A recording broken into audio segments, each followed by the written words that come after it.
Daily current news में अभी की खबर है आर्थिक सर्वेक्षण 2024-25।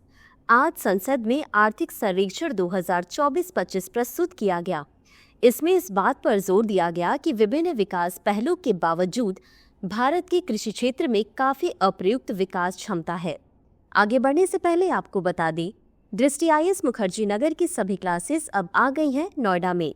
हिंदी माध्यम में IAGS फाउंडेशन कोर्स का बैच 21 फरवरी सुबह 11:30 बजे से और अंग्रेजी माध्यम में 17 फरवरी शाम 6 बजे से शुरू हो रहे हैं। हमारा पता है C171/2 block A sector 15 Noida sector 15 metro station के पास। लोकेशन के लिए आप डिस्क्रिप्शन में दिए गए लिंक पर क्लिक करें। अधिक जानकारी के लिए 8750187501 नंबर पर कॉल करें। अगर आप हमारे काउंसलर से कॉल बैक चाहते हैं तो डिस्क्रिप्शन में दिए गए फॉर्म को भरें। आगे बढ़ते हैं खबर की तरफ। इसमें 3 प्रमुख नीतिगत बदलावों की रूपरेखा प्रस्तुत की गई है, जिनमें मूल्य जोखिम हेजिंग के लिए बाजार तंत्र की स्थापना, अत्यधिक उर्वरक उपयोग को रोकना तथा जल एवं ऊर्जा गहन फसलों के उत्पादन को हतोत्साहित करना शामिल है, जो पहले से ही अधिशेष में है। इन नीति परिवर्तनों से कृषि उत्पादकता में वृद्धि होगी, जिससे भूमि और श्रम उत्पादकता में सुधार होगा। एक संयुक्त राष्ट्र रिपोर्ट में कहा गया है कि भारत की अर्थव्यवस्था 2025 में 6.6% तक बढ़ने का अनुमान है, मुख्य रूप से मजबूत निजी खपत और निवेश द्वारा समर्थित है। रिपोर्ट में यह भी कहा गया है कि दक्षिण एशिया में आर्थिक विकास इस वर्ष मजबूत रहेगा, जो मुख्य रूप से भारत में मजबूत प्रदर्शन द्वारा प्रेरित होगा। चलिए अब जानते हैं आर्थिक सर्वेक्षण के बारे में।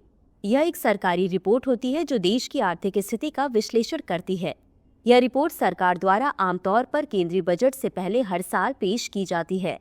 आर्थिक सर्वेक्षण में देश के आर्थिक विकास, कृषि, उद्योग, सेवा क्षेत्र, रोजगार, मुद्रास्फीति, व्यापार और अन्य महत्वपूर्ण आर्थिक संकेतकों का मूल्यांकन किया जाता है। इसका मुख्य उद्देश्य सरकार को अर्थव्यवस्था के विभिन्न पहलुओं पर डेटा और जानकारी प्रदान करना है, ताकि आगामी बजट में निर्णय लेने में सहायता मिल सके।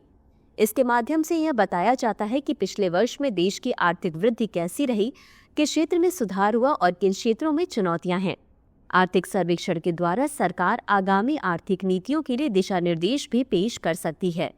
तो चलिए अंत में देखते हैं आज के अभ्यास प्रश्न को। निम्नलिखित कथनों पर विचार कीजिए। 1. आर्थिक सर्वेक्षण एक सरकारी रिपोर्ट होती है जो देश की आर्थिक स्थिति का विश्लेषण करती है। 2. यह रिपोर्ट सरकार द्वारा आमतौर पर केंद्रीय बजट से पहले हर साल पेश की जाती है। उपर्युक्त कथनों में से कौन सा या कौन से सही है या सही है? A केवल 1, B केवल 2, C 1 और 2 दोनों, D न तो 1 और न ही 2। इस प्रश्न का उत्तर कमेंट बॉक्स में जरूर दें। अभी के लिए बस इतना ही। धन्यवाद। डियर व्यूअर्स, अपने एग्जाम की तैयारी को और बेहतर करने के लिए हमारे चैनल को लाइक, शेयर और सब्सक्राइब करना न भूलें।